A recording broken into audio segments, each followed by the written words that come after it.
तर नमस्कार मित्रांनो, तुम्ही सुद्धा तुमच्या नॉर्मल फोटोला अशा प्रकारे ड्रेसचा जो कलर आहे तो चेंज करू शकता आणि सर्वात महत्त्वाचं म्हणजे तुम्हाला पाहिजे तो पॅटर्न डाउनलोड करून त्याच पॅटर्नला तुम्ही तुमच्या कॉस्ट्यूममध्ये ॲड करू शकता।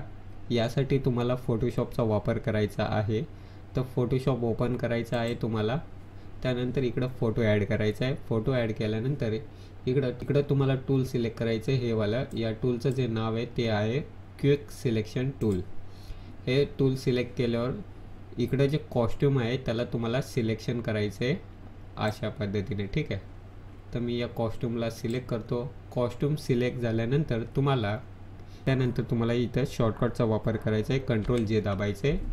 तर कंट्रोल जे दाबल्यानंतर इकडं एक कॉस्ट्यूमचा डुप्लिकेट लेयर क्रिएट होईल। त्यानंतर तुम्हाला काय करायचे, इथं फिल्टरमध्ये जायचे, ब्लरमध्ये जायचे आणि गोशियन ब्लरवाला जो ऑप्शन आहे याला तुम्हाला सिलेक्ट करायचे। त्यानंतर इकडं तुम्हाला ये जे ब्लर आहे याला 0.4 वरती सिलेक्ट करायचे रेडियस। त्यानंतर इथं तुम्हाला ओके करायचे। आता हे जे ब्लर सिलेक्ट केलं आहे याला तुम्हाला काय करायचे, PSD फाईलमध्ये सेव्ह करायचे। तर त्यासाठी तुम्हाला इकडं फाईलमध्ये जायचे, सेव्ह ॲजमध्ये जायचे आणि डेस्कटॉपवरती ही फाईल सेव्ह करायची आहे PSD म्हणून। तर मी इकडं सेव्ह करतो PSD नाव आणि ही जी फाईल आहे ही सेव्ह करतो डेस्कटॉपवरती। PSD फाईल सेव्ह केल्यानंतर तुम्हाला इथं फाईलमध्ये जायचं आहे आणि कपड्याचा जो पॅटर्न आहे तो इकडं ॲड करायचा आहे। तर इकडं मी कपड्याचा पॅटर्न ॲड केला आहे। या कपड्याच्या पॅटर्नला तुम्हाला ड्रॅग अँड ड्रॉप करायचं आहे आणि हे जे ड्रेस आहे याच्यावरती तुम्हाला ॲड करायचं आहे अशा पद्धतीने ओके करायचं आहे।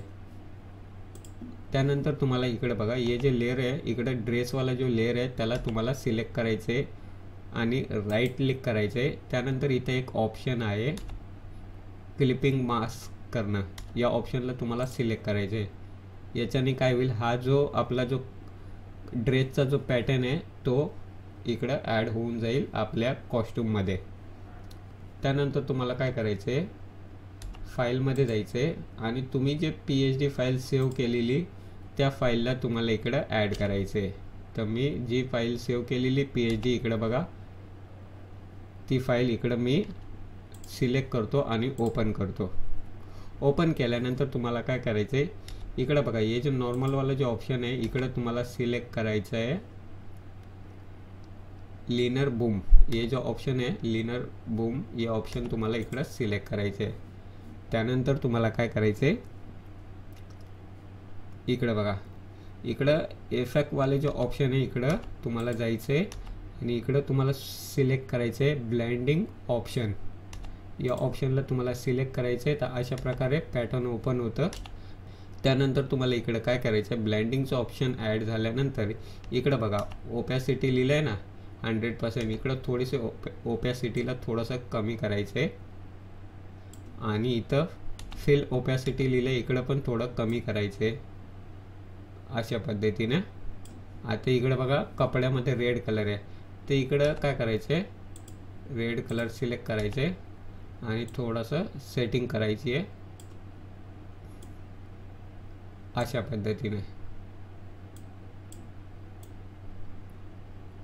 तर मित्रांनो तुम्ही बघू शकता तुमचा जो कॉस्ट्यूम आहे त्याचा कलर चेंज झालेला आहे। हा पॅटर्न जो आहे तो या कॉस्ट्यूममध्ये आपण ॲड केलेला आहे।